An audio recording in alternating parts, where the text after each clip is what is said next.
everyone, this is Akash Kwan and welcome to Samarpan Techno School Biology YouTube channel. આપણે અત્યાર સુધી chapter 2 પૂરા કર્યા. હવે ચેપ્ટર નંબર 3 બાદમાં જોઈશું. એ પહેલા ચોથું ચેપ્ટર પ્રાણી સૃષ્ટિની આજે શરૂઆત કરીશું. કેમ પ્રાણી સૃષ્ટિ? તો કે આપણે પણ યાર એનિમલ છીએ, રાઈટ?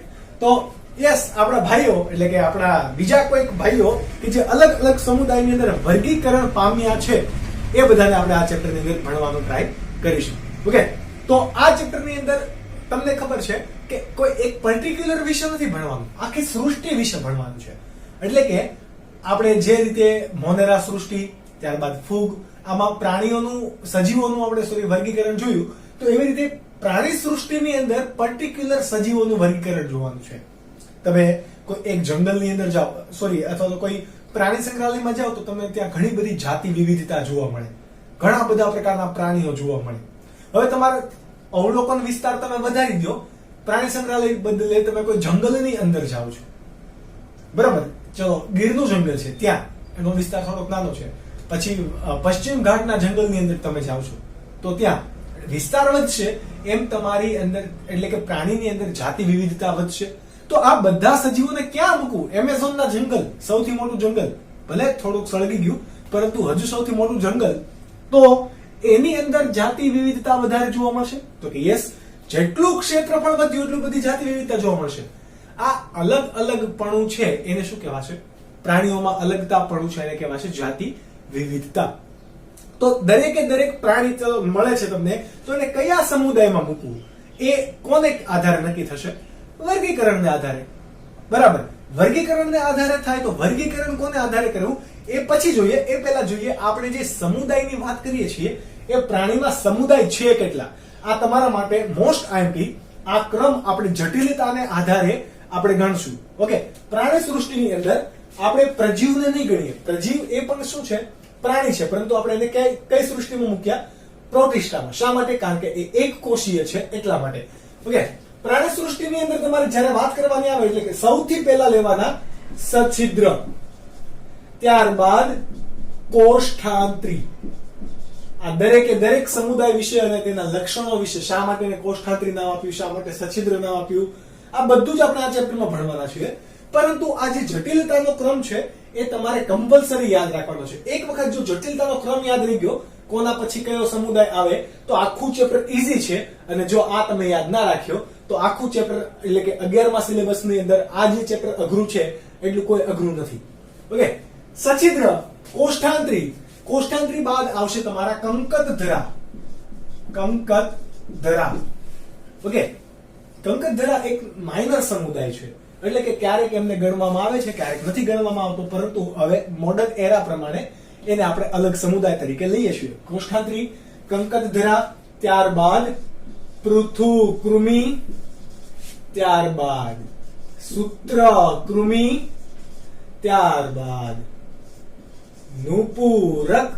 જોજો, યાદ રાખજો, સૂત્રકૃમિ પછી નુપુરક, સંધિપાદ. ઓકે, નુપુરક અને સંધિપાદ વિશે તમે વધારે જાણતા હશો. નુપુરક એટલે કે એવો સમુદાય કે જેમાં અળસિયા, પછી કોઈ પણ રેતી કીડો છે, કાન ખજૂરો છે, આ બધા શેની અંદર આવશે? જેની અંદર ખાચા વાળી રચના છે, કડી જેવી રચના છે, તો એને બધા કહેવાશે નુપુરક. અને સંધિપાદ એટલે કે જે પણ કોઈ સજીવ કે જેના પગ જોડાયેલા છે, જેમ કે કોઈ પણ કીટકો, વંદો હોય, મચ્છર હોય, માખી હોય, આ કોઈ પણ એ બધા શેની અંદર આવશે? સંધિપાદની અંદર. વીછી, કરચલો, ઝીંગા, આ બધા જ સંધિપાદની અંદર. ઓકે, આ થઈ ગઈ સંધિપાદની વાત. ત્યારબાદ આપણી પાસે કયો સમુદાય છે? તો કે મૃદુકાય. સંધિપાદ પછી આપણે કયો લેવાનો? મૃદુકાય. અને છેલ્લે શૂળત્વચી. આ આટલા જ સમુદાય છે? તો કે નહીં. સમુદાયની વાત આવે તો હજી એક આવશે. શૂળત્વચી પછી સામી, મેરુદંડી અને છેલ્લો સમુદાય મેરુદંડી. હવે તમને ખ્યાલ છે સમુદાય કોને કહેવાશે? તો કે વર્ગના સમૂહને શું કહેવાય? સમુદાય. તો આ બધાના વર્ગ પણ પડતા હશે. આ બધાના વર્ગ પડે છે એ આપણે એનસીઈઆરટી સિલેબસ મુજબ જોવાનું નથી, પરંતુ મેરુદંડીના જે વર્ગ છે એ આપણે વર્ગ આમાં ભણવાના છે. એટલે મેરુદંડીના કયા કયા વર્ગ છે એ પણ યાદ રાખવાનું. આ તમારી જટિલતાનો ચડતો ક્રમ છે. સછિદ્ર સૌથી સામાન્ય, મેરુદંડી સૌથી જટિલ. એટલે કે જટિલતા જેમ તમે નીચે તરફ આવશો એમ વધતી જશે. હવે આપણે મેરુદંડીની અંદર વાત કરીએ પર્ટિક્યુલર, તો મેરુદંડીની અંદર કયા કયા વર્ગો છે એ પણ તમારે યાદ રાખવાના. સૌથી પહેલા મેરુદંડીની અંદર લઈશું આપણે શીર્ષ મેરુદંડી છે, પછી પૃષ્ઠવંશી છે, પુચ્છ મેરુદંડી છે, આ તો છે જ. ઓકે, એની અંદર મુખ્ય જે યાદ રાખવાના છે એ બધા આપણે યાદ રાખીશું. સૌથી પહેલા મત્સ્ય, કયું? મત્સ્ય. ત્યારબાદ ઉભયજીવી, ઉભયજીવી. ત્યારબાદ સરીસૃપ, સરીસૃપ થઈ જાય એટલે વિહગ, અને ત્યારબાદ સસ્તન. કોને કહેવાય સસ્તન? તો we all know what is સસ્તન. વી આર સસ્તન. ઓકે, મત્સ્ય કે જેની અંદર માછલીનો સમાવેશ થશે, પછી ઉભયજીવી એટલે કે જેની અંદર દેડકાનો સમાવેશ થશે, સરીસૃપ સાપનો જેમાં સમાવેશ થશે, વિહગ પક્ષી, અને સસ્તન એટલે કે ચતુષ્પાદી પ્રાણીઓ જેવા કે આપણે. ઓકે, તો એ બધા કેવા કહેવાશે? સસ્તન. તો આ તમારે જટિલતાનો ક્રમ છે, યાદ રાખવાનો છે. ઓકે, આ યાદ રખાઈ જાય પછી હવે તમારી પાસે ઘણા બધા માનો કે સજીવ છે, કોને કયા સમુદાયમાં મૂકવું? બરાબર, કોને કયા સમુદાયમાં મૂકવું, કોને આધારે નક્કી થશે?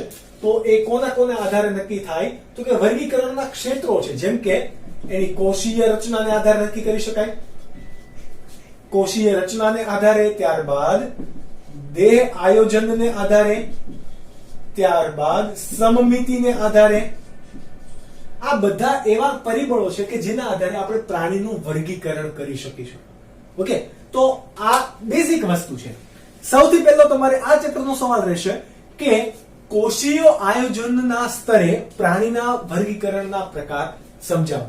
પહેલો જ સવાલ કે પ્રાણી સૃષ્ટિના સભ્યોનું વિવિધ સ્તરોનું આયોજન ધરાવે, સમજાવો. અથવા તમને બીજી રીતે સવાલ પૂછે, પ્રાણીઓમાં આયોજનના સ્તર સમજાવો. ક્વેશ્ચન નંબર 1, પ્રાણીઓમાં આયોજનના સ્તર સમજાવો. કેટલા માર્ક્સમાં પૂછે? તો કે 3 માર્ક્સની અંદર. કેટલા માર્ક્સમાં? 3 માર્ક્સની અંદર. ચલો, સૌથી પહેલા સૌથી સરળમાં સરળ કયું આયોજન હોય? તો કે કોઈ પણ સજીવ કોષીય હોય એ. હવે આપણે કોષીયની અંદર એક વાત કરી દીધી, કોની? પ્રજીવ. તો પ્રજીવ કેવું છે? એક કોષીય, આપણને ખ્યાલ છે, પરંતુ એ આપણે કઈ સૃષ્ટિમાં મૂક્યા છે? એને પ્રોટિસ્ટામાં. એટલા માટે અહીંયા આપણે એને મેન્શન કરીશું નહીં. છે તે પ્રાણી, પરંતુ એક કોષીય હોવાથી પ્રોટિસ્ટામાં મૂકેલ છે. હવે તો પ્રાણી સૃષ્ટિની અંદર આપણે બહુકોષીય સજીવોની વાત કરીશું. બહુકોષીય સજીવોની વાત આવે એટલે પહેલું જ કોણ આપણે લેવાનું? સછિદ્ર. જોજો, જટિલતાનો જેમ સ્તર વધશે ને એમ અહીંયા પણ આયોજનના સ્તર વધશે. એટલે કે પહેલું છે કોષ સ્તરીય આયોજન. તમારે આ રીતે કોષ સ્તરીય આયોજનનું હેડિંગ આપી દેવાનું. ત્યારબાદ અહીંયા ઉદાહરણ લખી જ દેવાનું સાથે સાથે, એટલે જ્યારે કોઈ પણ પેપર ચેકર હોય એ ડાયરેક્ટ તમારો આન્સર ચેક કરે. કોષ સ્તરીય આયોજન કોણ ધરાવે? તો કે સમુદાય કયો? સછિદ્ર. આટલું તમારે ચિપકાવી દેવાનું વગર વિચારે. ઓકે, પછી એની અંદર તમે ડિટેલમાં લખી શકો કે આ સછિદ્ર સમુદાયના સજીવો એ કોષીય કેવી રીતે જોડાઈ શકતા નથી, એટલે એની ગોઠવણી કેવી હોય છે? છૂટી છવાઈ, એટલે કે એને કહેવાય શિથિલ ગોઠવણી. બરાબર, સછિદ્ર એટલે કે આ સજીવો કોઈ કાર્ય કરવા કેવી ગોઠવણી ધરાવે છે? શિથિલ. શિથિલ બોલે તો છૂટા છવાયું. સજીવો કોઈ કાર્ય કરવા માટે શિથિલ ગોઠવણી ધરાવે. બધા ભેગી મળીને પેશી બનાવતા નથી. આપણને ખબર છે કે એક કોષ હોય તો એક કોષ, ઘણા બધા કોષ ભેગા મળીને બહુકોષીય સજીવ બનાવે. તો આ બહુકોષીય સજીવ છે. હવે ઘણા બધા કોષો ભેગા મળીને કોઈ ચોક્કસ કાર્ય કરવા માટે શું બનાવે? પેશી. તો આપણું બીજું આયોજનનું સ્તર કયું આવશે? એટલે કે બી કયું આવશે? પેશી સ્તરીય આયોજન. પેશી સ્તરીય આયોજન. અહીંયા પણ ફરીથી કયા કયા ઉદાહરણ તમારે મૂકવાના? તો કે 2 ચિપકાવી દેવાના સીધા. તમને ચોપડીમાં કોણ આપેલું છે? તો કે કોષ્ઠાંતરી. પણ એની સાથે સાથે કંકતધરા ને પણ તમારે અહીંયા મેન્શન કરવાનું. કૌષ્ઠાંત્રી અને કંકતધરા બંને કેવા છે? પેશી સ્તરીય આયોજન. કેમ પેશી સ્તરીય આયોજન છે? તો કે બધા જ કોષો ભેગા મળીને કોઈ ચોક્કસ કાર્ય, જેમ કે ખોરાક મેળવવાનું હોય, પાચન કરવાનું હોય, પ્રચલનનું કાર્ય હોય, એટલે કે એક જગ્યાએથી બીજી જગ્યાએ જવું, આ કોઈ કાર્ય માટે કોષો ભેગા થઈને કોઈ ચોક્કસ રચના બનાવે છે કે જેને પેશી કહેવાય. તો આ પેશી સ્તરીય આયોજન કહેવાશે. એટલે કે કોષો ભેગા મળી ચોક્કસ કાર્ય કરવા શું બનાવે છે? પેશી બનાવે છે. પણ કોઈ અંગ બનાવતું નથી. જોજો, આ ખાલી શું બનાવે? પેશી જ બનાવે. કોઈ પગ બનાવતું નથી, કોઈ ખોરાક ચાવવા માટેના દાંત ને એવું કોઈ બનાવતું નથી, મોઢું બનાવતું નથી. ઓકે, તો એટલા માટે એક પેશી છે, કોઈ અંગ છે નહીં. એટલે અંગની ગેરહાજરી કોની અંદર હશે? પેશી સ્તરીય આયોજનની અંદર. ત્યારબાદ હજી જટિલતા આપણે વધારીએ. એટલે કે ચલો, સછિદ્ર થઈ ગયું તો કે યસ, કોષ્ઠાંત્રી આવી ગયું તો કે યસ, કંકતધરા આવી ગયું તો કે યસ. હવે કોનો વારો છે? પૃથુકૃમિનો. તો પૃથુકૃમિમાં કેવું જોવા મળશે? ત્રીજું આપણું આયોજનનું સ્તર તો કે અંગ સ્તરીય આયોજન. કેવું? અંગ સ્તરીય આયોજન. ચલો, આની અંદર ઉદાહરણ તમે સમજો. કોણ છે? તો કે એક જ પૃથુકૃમિ. પૃથુકૃમિની અંદર કેવા કેવા સજીવો આવે? તો આ આપણે સમુદાય જ્યારે ડિટેલમાં ભણશું લેક્ચરની અંદર, ત્યારે એમના આપણે ફોટોગ્રાફ્સ દ્વારા ઓબ્વિયસલી જોઈશું. તે પણ તમે ઘણી વખત નામ સાંભળ્યું હોય પ્લેનેરિયાનું. પ્લેનેરિયા એટલે કે આપણે ગમે ત્યાંથી તોડીએ, એના ટુકડા કરી દઈએ, એ ફરીથી પુનઃ જીવિત થાય, બરાબર, પુનઃ સર્જન પામે. તો એ જે પ્રાણી છે એ કેમાં આવશે? પૃથુકૃમિમાં. ત્યારબાદ હમણાં કોષ્ઠાંત્રીમાં વાત કરી હતી, તો આપણે હાઇડ્રાની વાત કરી હતી. આમ એકદમ સૂત્રાંગો હોય, જેની અંદર કલિકા સર્જન થતું હતું, તો એ શેની અંદર આવશે? કોષ્ઠાંત્રીમાં. ઓકે, એટલે આ તમારા માટે ખાલી ટિપ્સ છે. હવે પૃથુકૃમિની અંદર શું થશે? તો કે પેશી ભેગા મળીને શું બનાવે? અંગ બનાવે. શું બનાવે? અંગ. જેમ કે સ્નાયુ પેશી છે, આ સ્નાયુ પેશી, ત્યારબાદ આપણી કંકાલ છે, બરાબર, આ કંકાલ પેશી, અને આ આપણી ત્વચા છે. તો અધિસ્તરીય પેશી, આ બધા ભેગા થઈને જુઓ એક હાથ બનાવે છે. આ હાથ એ અંગ છે. શું છે? અંગ. એટલે કે પેશીઓ ભેગી મળીને શું બનાવે? અંગ બનાવે. પેશીઓ ભેગી મળી કોઈ કાર્ય માટે શું બનાવે છે? અંગ બનાવે છે. આ અંગ પાચન માર્ગ માટેનું નહીં, પરંતુ એનું મુખ હોઈ શકે, એનો ગુદાદ્વાર હોઈ શકે, એમના ચલનપાદ હોઈ શકે, આ કોઈક હશે. ઓકે, એમાં મોસ્ટલી હશે મુખ અને પાચન માર્ગ. પાચન તંત્ર હું નથી કહેતો, ફક્ત કહું છું પાચન માર્ગ. ઓકે, કેમ તંત્ર નથી કહેતો? પાચન તંત્ર કોને કહેવાશે? તો કે ઘણા બધા અંગો ભેગા મળીને જે તંત્ર બનાવે એમને. જેમ કે મોઢું, અન્નનળી, જઠર, પક્વાશય, ત્યારબાદ નાનું આંતરડું, મોટું આંતરડું, મળાશય, મળદ્વાર, એની સાથે સાથે યકૃત, સ્વાદુપિંડ, આ બધા ભેગા થાય ત્યારે શું બનાવે? પાચન તંત્ર. પરંતુ આ બધા પોતે શું છે? એક પ્રકારના અંગ. આંતરડું એક અંગ છે, જઠર એક અંગ છે, પાચન માર્ગનો ભાગ છે, પણ એ અંગ છે ને. તો અહીંયા ખાલી અંગ જોવા મળે છે, અંગ તંત્ર જોવા મળતા નથી. તો અંગ તંત્ર ક્યાં જોવા મળે? તો કે એક લેવલ હજી અપ જાઓ, એટલે કે ક્યાં જાઓ? ચલો, પૃથુકૃમિનું થઈ ગયું કામ. હવે સૂત્રકૃમિથી જાઓ. તો સૂત્રકૃમિ તો અંગ તંત્ર સ્તરીય તો સૌથી મોટું થઈ ગયું ને. અંગ તંત્ર આવી ગયા પછી અંગ તંત્ર તો ભેગા થઈને શું બનાવે? તો કે કાંઈ ન બનાવે. અંગ તંત્ર ભેગા થઈ ગયા એટલે એક સજીવ પુખ્ત થઈ ગયું, જટિલ વિકાસ હશે એનો. ઓકે, તો આ નુપુરક થી માંડીને આ બધા જ સૂત્રકૃમિથી માંડીને બધાની અંદર કેવું જોવા મળશે? અંગ તંત્ર સ્તરીય આયોજન. એટલે કે આપણો ચોથો પ્રકાર થશે અંગ તંત્ર સ્તરીય આયોજન.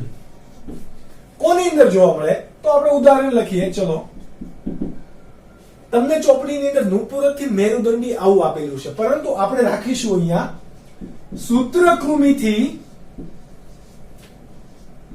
મેરુદંડી સમુદાય. બધાની અંદર કેવું જોવા મળે? અંગ તંત્ર સ્તરીય જોવા મળશે. કેમ અહીંયા તમને ચોપડીમાં સૂત્રકૃમિ નથી આપેલું? કારણ કે અંગ તંત્ર સૂત્રકૃમિની અંદર પ્રાથમિક કક્ષાનું હશે, જ્યારે પુખ્ત કક્ષાનું નુપુરક થી શરૂ થશે, એટલા માટે નથી આપેલું. બરાબર. ચલો, આ વાત થઈ ગઈ અંગતંત્રની. તો હવે તમારે અહીંયા લખાણ કરવું હોય તો શું કરી શકો કે ચોક્કસ કાર્ય કરવા માટે ઘણા બધા અંગો ભેગા થઈને શું બનાવે? અંગતંત્ર બનાવે. જેમ કે પાચન તંત્ર, શ્વસન તંત્ર, પ્રજનન તંત્ર, પરિવહન તંત્ર, ચેતાતંત્ર. આ બધા શું થયા? તંત્રો. અંગો ભેગા મળીને શું બનાવે છે? તંત્ર. જેમ કે ચેતાતંત્રની વાત કરીએ, મગજ, કરોડરજ્જુ, આ બધા ભેગા થઈને શું બનાવે? ચેતાતંત્ર બનાવે. ત્યારબાદ કરોડરજ્જુ, ત્યારબાદ અંતર્વાહી ચેતા, બહિર્વાહી ચેતા, ચેતાકોષ, ચેતાતંતુ. આ બધા જ શું છે? આ ચેતાતંત્રના ભાગ છે. તો આ બધા ભેગા મળીને એક આયોજન બનાવશે કે જે સૌથી જટિલ અંગતંત્ર સ્તરીય કહેવાય. એટલે આપણા પાસે 4 સ્તર થયા: કોષ સ્તરીય, પેશી સ્તરીય, અંગ સ્તરીય અને અંગતંત્ર સ્તરીય. લખાણમાં તમે શું કરશો તો કે લખવાનું કઈ રીતે લખશો તો કે અંગ ભેગા મળી ચોક્કસ કાર્ય માટે તંત્ર રચે. કે જે કેવા કેવા પ્રકારના હોય, અહીંયા આપણી પાસે સ્પેસની લિમિટ છે, ઓકે, એટલા માટે. પરંતુ તમે હમણાં સ્ક્રીનશોટની અંદર જોશો, ઓકે, તો સ્ક્રીનશોટની અંદર જે રીતે છે એ રીતે તમારે લખાણ પૂરું કરવું પડશે. પરંતુ પેટર્ન આ રીતે રાખવી, ABCD. જ્યારે પણ આવી રીતે તમે લખશો તો તમારા લખાણનો ઉઠાવ આવશે, લાઈન છોડીને લખવી. અને યસ, વાંચો ત્યારે એક વખત વાંચી જાઓ, પછી મોઢે લખવાની ટ્રાય કરો. આ લોકડાઉનનો સમયગાળો છે, જ્યાં સુધી સ્કૂલ રીઓપન નથી થતી ત્યાં સુધી તમે તમારી મહેનતને ઓછી કરશો નહીં. તો ઉદાહરણ તમારે લખવાનું, ત્યારબાદ એનું લખાણ લખો. એ એક સારી પેટર્નમાં લખાશે. હવે અંગતંત્ર સ્તરીયની વાત કરીએ તો ઘણા બધા સમુદાયમાં જોવા મળે. જુઓ, આ બધા જ સમુદાયની અંદર જોવા મળે છે અંગતંત્ર. તો બધાની અંદર કઈ સમાનતા હશે તો કે નહીં? બધાની અંદર સમાનતા હશે નહીં. એમાં પણ શું જોવા મળે? વિવિધતા જોવા મળશે. શું જોવા મળશે? વિવિધતા. જો તમને 2 માર્ક્સ માટે સવાલ પૂછે તો તમે આટલું લખી શકો, પરંતુ તમને 3 માર્ક્સ માટે સવાલ પૂછ્યો છે તો તમારે હજી અંગતંત્ર સ્તરીય આયોજનને ડિટેલમાં લખવું પડે. અથવા તો ઘણી વખત કોઈ એક્ઝામિનર તમને અંગતંત્ર સ્તરીય આયોજન ધરાવતા પ્રાણીઓ વિશે ડિટેલમાં લખો ને 3 માર્ક્સમાં પૂછી લે ખાલી આટલું ઊંધું, તો તમારે ડિટેલમાં લખવું પડશે. કેટલું લખવું પડશે એ જોઈએ આપણે અહીંયા. તો કે અંગતંત્ર સ્તરીય છે એના 2 ભાગ પડશે. જેમ કે પાચન તંત્રની વાત કરીએ, કોની? પાચન તંત્રની. તો પાચન તંત્ર 2 પ્રકારના હશે: સંપૂર્ણ પાચન માર્ગ અને અપૂર્ણ પાચન માર્ગ. સંપૂર્ણ પાચન માર્ગ અને બીજો કયો હશે? અપૂર્ણ પાચન માર્ગ. એવી જ રીતે આપણે પરિવહન તંત્રની અંદર વાત કરીએ. કોને કહેવાશે પરિવહન તંત્ર? પરિવહન તંત્ર એટલે કે આપણા શરીરની અંદર હૃદય સમગ્ર શરીરમાં રુધિરનું પરિવહન કરે છે, તો એને શું કહેવાય? પરિવહન તંત્ર. ઓકે, તો એના પણ 2 ભાગ પડશે કે જે તમે ભણી ગયા હશો: ખુલ્લું પરિવહન તંત્ર અને બીજું કયું છે? યસ, જે તમે મનમાં વિચારો છો એ જ બંધ પરિવહન તંત્ર. આ 4 તમારે ડિટેલમાં વર્ણવવાના. હવે સંપૂર્ણ પાચન માર્ગ કોને કહેવાય? સિમ્પલ તમારે લખી દેવાનો, વધારે બહુ પડતું આમાં લખવાનું નહીં. કે જે સજીવો મુખ દ્વારથી લઈ ગુદાદ્વાર એટલે કે મળદ્વાર જે આપણે હોય છે, ઓકે, મળદ્વારથી લઈને ગુદાદ્વાર સુધીના સંપૂર્ણ પાચન માર્ગ એક નળી સ્વરૂપે હોય, નલિકા સ્વરૂપે હોય તો છે તેને શું કહેવાય? પાચન માર્ગ. ઓકે, એટલે ખોરાક ગ્રહણ કરવા માટેનો માર્ગ અલગ છે અને અપાચિત ખોરાકને દૂર કરવા માટેનો માર્ગ કેવો છે? અલગ છે. તો એવા કોઈ પણ પ્રાણીઓ છે એ કેવું તંત્ર ધરાવતું છે? સંપૂર્ણ પાચન માર્ગ તંત્ર, અથવા તો એને સંપૂર્ણ પાચન તંત્ર પણ કહીશું. ઓકે, એટલે કે અહીંયા શું હશે? મુખથી ગુદાદ્વાર સળંગ નલિકા હોવી જોઈએ. અને અપૂર્ણ પાચન માર્ગ એટલે અપૂર્ણ પાચન માર્ગ કોની અંદર હોય? તો કે સામાન્ય કક્ષાના પ્રાણીઓ હશે એની અંદર અપૂર્ણ પાચન માર્ગ હશે. તો કોની અંદર હોય? તો અપૂર્ણ પાચન માર્ગ એટલે કે તમે એક જગ્યાએથી ખાવ છો ત્યાંથી જ કાઢો છો, એટલે કે તમારે ગુદાદ્વારની કેવી છે ગેરહાજરી. ખોરાક ગ્રહણ માટે અને ખોરાકના નિકાલ માટે કેટલો માર્ગ છે? એક જ માર્ગ. તો એ સંપૂર્ણ પાચન માર્ગ કહેવાશે નહીં. સંપૂર્ણ પાચન માર્ગ નહીં કહેવાય તો એને શું કહેવાશે? અપૂર્ણ પાચન માર્ગ. શું કહેવાય? અપૂર્ણ પાચન માર્ગ. કોની અંદર જોવા મળે? આપણે એ પહેલા લખી દઈએ કે મુખ દ્વાર હાજર અને એ જ શું કામ કરશે? ખોરાક ગ્રહણ અને નિકાલનું કાર્ય કોણ કરશે? એક જ કોઈ દ્વાર છે એ. હવે સંપૂર્ણ પાચન માર્ગ કોની અંદર જોવા મળે? સંપૂર્ણ પાચન માર્ગ એટલે કે સૂત્રકૃમિ હોય. ક્યાં ગયું? સૂત્રકૃમિથી મેરુદંડીના બધા જ સજીવની અંદર શું જોવા મળશે? સંપૂર્ણ પાચન માર્ગ. એટલે આપણે અહીંયા લખી દઈએ સૂત્રકૃમિથી મેરુદંડી. સોરી, આપણે અહીંયા ઉદાહરણ વચ્ચે લખીશું. ઓકે. ત્યારબાદ અપૂર્ણ પાચન માર્ગની અંદર કોની અંદર જોવા મળશે? તો કે પૃથુકૃમિ હતું તો એની અંદર અંગ તો બની ગયું, પાચન અંગ બન્યું હશે, પણ અંગ તંત્ર બન્યું હતું નહીં. તો અહીંયા કોણ આવશે? પૃથુકૃમિ. એટલે જટિલતાની સ્તરે કોણ વધારે જટિલ છે? સંપૂર્ણ પાચન માર્ગ. જ્યારે અપૂર્ણ પાચન માર્ગ એ જટિલ ઓછું છે. ત્યારબાદ પરિવહન તંત્રની વાત કરીએ. પરિવહન તંત્ર ખુલ્લું અને બંધ બે પ્રકારનું હોય. કોને કહેવાશે ખુલ્લું પરિવહન તંત્ર? તો કે સંપૂર્ણ શરીરની અંદર ખૂન પહોંચી જાય છે, પરંતુ કોણ પહોંચાડે? હૃદય. હવે આપણે પેલા બંધ પરિવહન તંત્રની જો વાત કરીએ તો આપણા અંદર હોય તો વધારે સમજ પડશે તમને. આપણા શરીરમાં હૃદય છે, એ બ્લડનું પમ્પિંગ કરીને એ ધમની દ્વારા આખા શરીરમાં રુધિર પહોંચાડશે. ત્યાંથી ધમનિકામાં જશે, ધમનિકામાંથી શિરિકામાં જશે, શિરિકામાંથી શિરા દ્વારા ફરીથી હૃદયમાં રુધિર આવશે. વહન કોના મારફતે થયું રુધિરનું આખા શરીરમાં? રુધિર વાહિની એટલે કે ધમની અને શિરા મારફતે થયું. તો રુધિર પરિવહન માટે શરીરના અંગોની અંદર કે આખું લોથપોથ થઈ જાય છે? તો કે નહીં. કોઈ ચોક્કસ માર્ગે એ પરિવહન પામે છે. તો એને શું કહેવાશે? બંધ પરિવહન તંત્ર. એટલે કે જેની અંદર કોની હાજરી હોય? હૃદયની હાજરી હોય, ધમનીની હાજરી હોય અને શિરાની હાજરી હોય. આની સિવાય રુધિર કેશિકા એટલે કે ધમનિકા અને શિરિકા, રુધિર કેશિકાની પણ હાજરી હોય. અને આ બંનેને શું કહેવાશે? રુધિર વાહિની. રુધિર વાહિની અને રુધિર કેશિકા. હૃદય, ધમનિકા, શિરિકા, રુધિર કેશિકા મારફતે શરીરમાં રુધિરનું વહન થાય તો એને શું કહેવાય? બંધ પરિવહન તંત્ર. કોની અંદર જોવા મળશે? તો કે આપણા અંદર તો જોવા મળે તો આપણે કેવા છીએ? મેરુદંડી પ્રાણીઓ છીએ. તો કોની અંદર જોવા મળશે? નુપુરકની અંદર બંધ પરિવહન તંત્ર જોવા મળશે અને મેરુદંડીની અંદર પણ કેવું જોવા મળશે? બંધ પરિવહન તંત્ર જોવા મળશે. હવે તમને એમ થાય કે સર વચ્ચેના તમે ખાઈ ગયા, એટલે કે કોણ?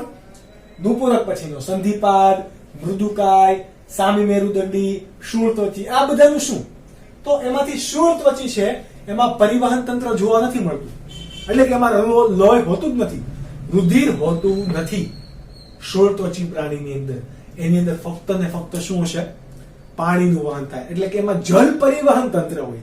તો શૂળત્વચી છે એ તમારો અહીંયા અલગ કેસ છે, એ અપવાદ છે પરિવહન તંત્રની બાબતે. તો અહીંયા ખુલ્લું પરિવહન તંત્રમાં શું છે કે હૃદયમાંથી રુધિર ધમની અને શિરા તો ગેરહાજર હોય. ધમની, શિરા અને રુધિર કેશિકા ગેરહાજર હોય અને હૃદય છે તો બ્લડ પમ્પિંગ થઈને આખા શરીરમાં જશે, ધમની શિરા છે નહીં. એટલે રુધિર શરીર ગુહા એ જ કોના તરીકે વર્તે?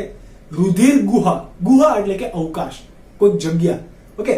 તો શરીર એ આખું રુધિર ગુહા તરીકે વર્તે તો એને શું કહેવાય?